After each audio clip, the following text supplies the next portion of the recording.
Mulai hari ini, saya ditetapkan sebagai mursyid langsung oleh Syekh Abdul Qadir Jailani dan Nabiullah Khidir serta oleh para masyaikh tarekat Qadiriyah Naksabandiyah. Jangan lupa like, komen, dan subscribe untuk update dan nonton video lainnya.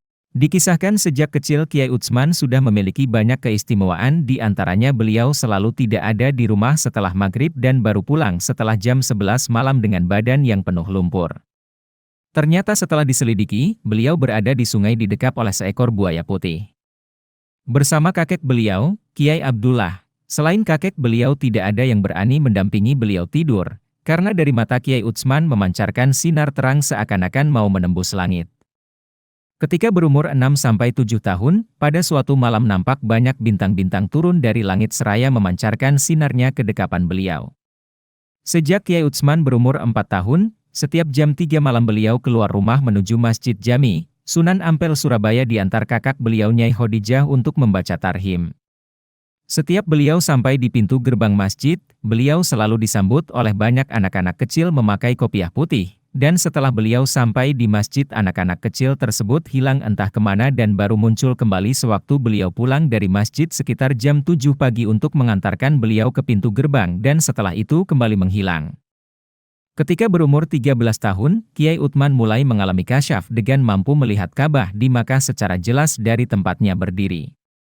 Bahkan kemudian Kiai Utsman mampu melihat perwujudan manusia menurut amalannya, ada YG berwujud anjing, babi, kera dan sebagainya. Kiai Utsman menghabiskan masa kecilnya untuk mengaji kepada banyak ulama di sekitar lingkungan tempat tinggalnya. Pesantren pertama yang disinggahinya adalah pesantren YG diasuh oleh Kiai Hozin Siwalan Panji. Tidak lama kemudian Kiai Utsman pindah ke pesantren yang diasuh oleh Kiai Munir Jambu Madura.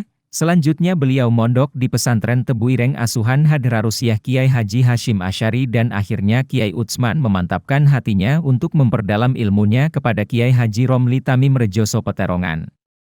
Ketika Kiai Utsman menjadi santri di pesantren Rejoso, beliau sering dikunjungi oleh Nabi Khidir As, sehingga beliau melaporkan hal ini kepada Kiai Romli dan dijawab oleh Kiai Romli, "Mengapa tidak kau minta datang kemari Utsman?"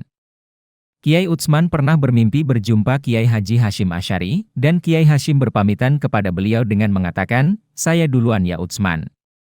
Dan keesokan harinya Kiai Utsman mendapat kabar kalau Kiai Hashim meninggal dunia.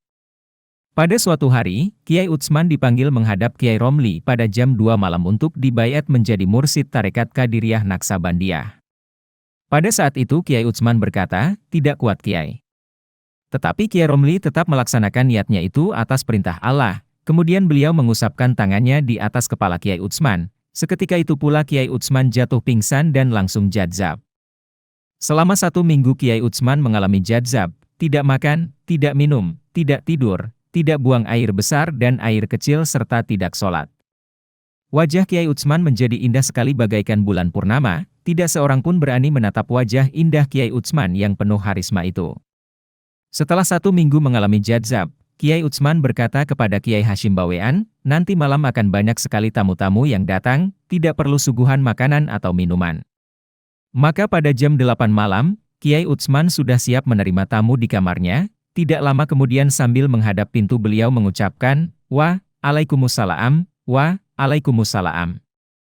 Selama kurang lebih 5 menit dan nampak Kiai Utsman seperti menjabat tangan banyak orang sambil tertunduk takzim. Mulai hari ini, saya ditetapkan sebagai mursyid langsung oleh Syekh Abdul Qadir Jailani dan Nabiullah Khidir serta oleh para masyaikh tarekat Qadiriyah Naksabandiyah. Dan sejak sekarang saya diizinkan untuk membaiat, kata Kiai Utsman sambil menyerahkan sepucuk kertas kepada Kiai Hashim Bawean. Dan ketika itulah Kiai Hashim Bawean bergegas ke endalem Kiai Romli untuk mengantarkan sepucuk kertas tadi. Dan Kiai Romli menemuinya di luar rumah seraya berkata, "Ada apa? Ada apa? Ada apa?" Ketika Kiai Romli membaca sepucuk kertas itu spontan beliau berkata, "Alhamdulillah, sekarang saya punya murid yang bisa menggantikan saya."